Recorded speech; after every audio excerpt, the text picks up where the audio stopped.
For more than 2 years, Israel rejected the death toll coming out of Gaza.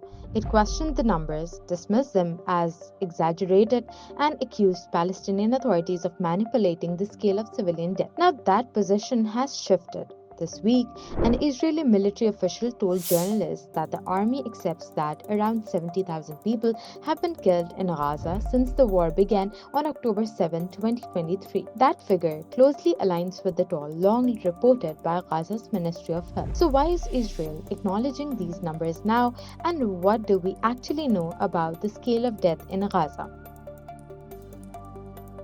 According to Gaza's Ministry of Health, as of January 27 this year, at least 71,662 people have been killed since the war began. That includes 488 people killed after a ceasefire was declared on October 10, 2025. Thousands more remain missing and are believed to be buried under rubble.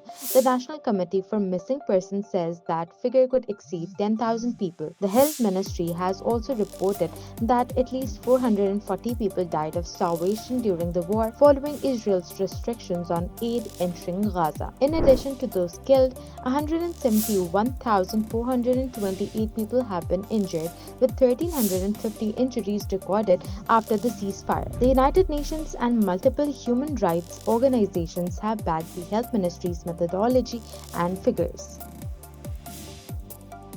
Throughout the war, Israel repeatedly dismissed Gaza's death toll. Israeli officials accused Palestinian authorities of inflating numbers and denied that civilians were being deliberately targeted. At times, Israel issued its own casualty figures, then revised them downward. In November 2023, a senior Israeli official suggested 20,000 people had been killed in Gaza, mostly fighters. A month later, that number dropped to 7,860 fighters. In August 2024, Israel claimed 17,000 fighters had been killed, then revised that to 14,000 2 months later.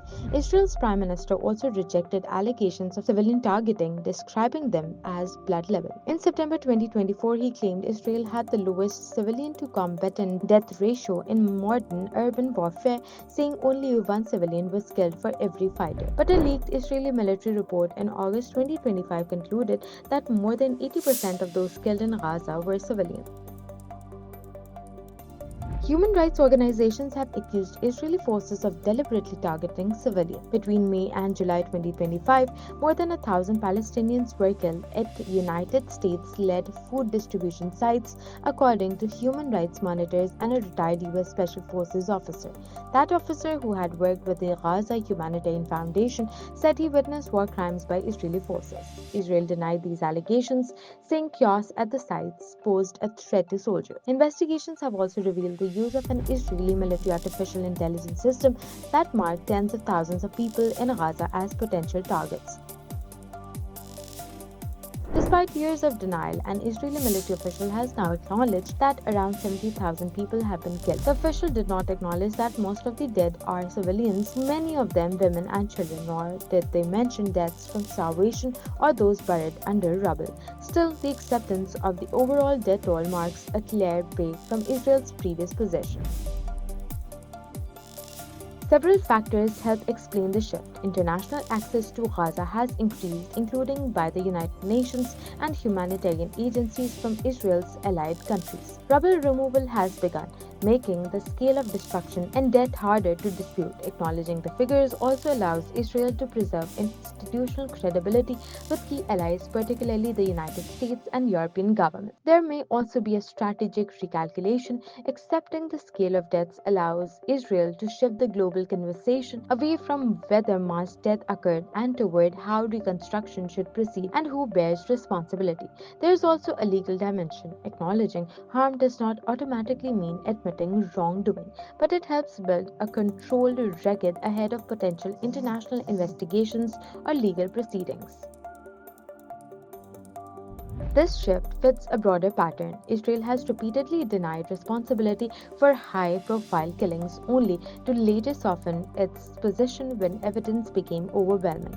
This includes the killing of 5-year-old Hind Rajab in Gaza, the death of a prominent Al Jazeera journalist in the occupied West Bank, and the killing of emergency responders and ambulance workers. In each case, initial denials were followed by partial acknowledgments, internal reviews, or expressions of regret, while accountability remained contested.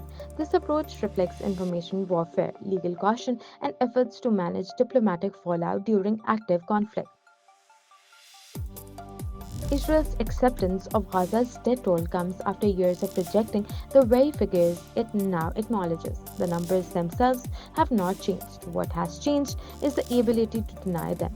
As international scrutiny grows and the physical evidence of destruction becomes impossible to ignore, outright rejection has given way to limited acceptance. But acknowledgement of scale does not mean acknowledgement of responsibility.